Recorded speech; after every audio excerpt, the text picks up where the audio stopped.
السلام عليكم، ازيكم يا حبايبي؟ عاملين ايه؟ اخباركم ايه؟ بعد فيديو النهارده يا جماعه هخليك تغيري فكرتك خالص عن شوربه الفول النابت، او بمعنى اصح شوربه الفول النابت الاخضر.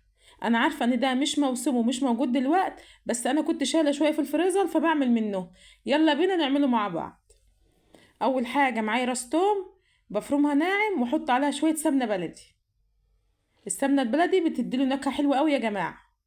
انا عندي سمنه بلدي بس برضه بحط شويه زيت عشان السمنه ما تتحرقش من السمنه البلدي، مش بتستحمل النار خالص زي ما انتوا شايفين كده. بس البخار بصراحه مش مخلي الصوره واضحه قوي. شايفين ما شاء الله؟ عشان كميه السمنه البلدي اكتر فهي عامله اللون الذهبي اللي في الحله ده من تحت.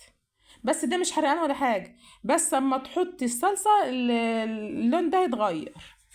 معايا الطماطم، فرمتها في الخلاط وصفيتها ونزلت بيها. معلقة فلفل اسود، معلقة ملح، معلقة كمون، معلقة سكر، وبسيب التسبيكة تعيش مع نفسها. شايفين ما شاء الله اللسعة اللي هي كانت بتاعت السمنة دي راحت اول ما نزلت بالطماطم. معايا وحدية بصل وبحطها سليمة يا جماعة. تسبيكة الفول مش بيتحط لها بصل اكتر من واحدة سليمة زي ما هي كده. اول التسبيكة ما تستوي انا بدي الفول شطفة عشان ريحة التلج وبنزل بيه. طبعا انا كنت وانا مفصصاه شايله القمع بتاع الفوله منه زي ما انتوا شايفين كده ما شاء الله. بديله شطفه بس تحت الحنفيه وبنزل فيه على الحل على طول.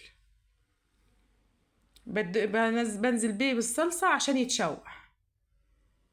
خلاص ما شاء الله، اخد بالظبط 3 دقايق. هبدا بقى ازوده الميه بتاعته او الشوربه بتاعته.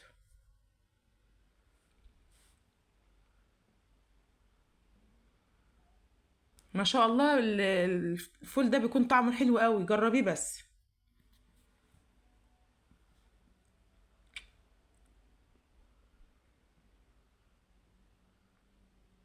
خلاص هو استوي.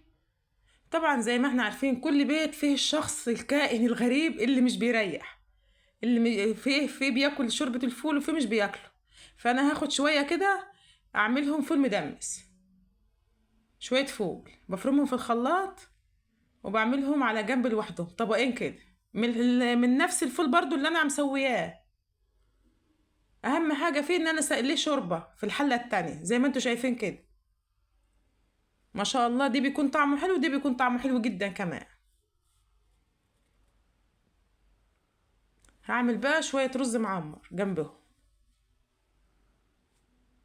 ما شاء الله أكلة الفول دي بتكون حلوة قوي، جربوها بس يا جماعة.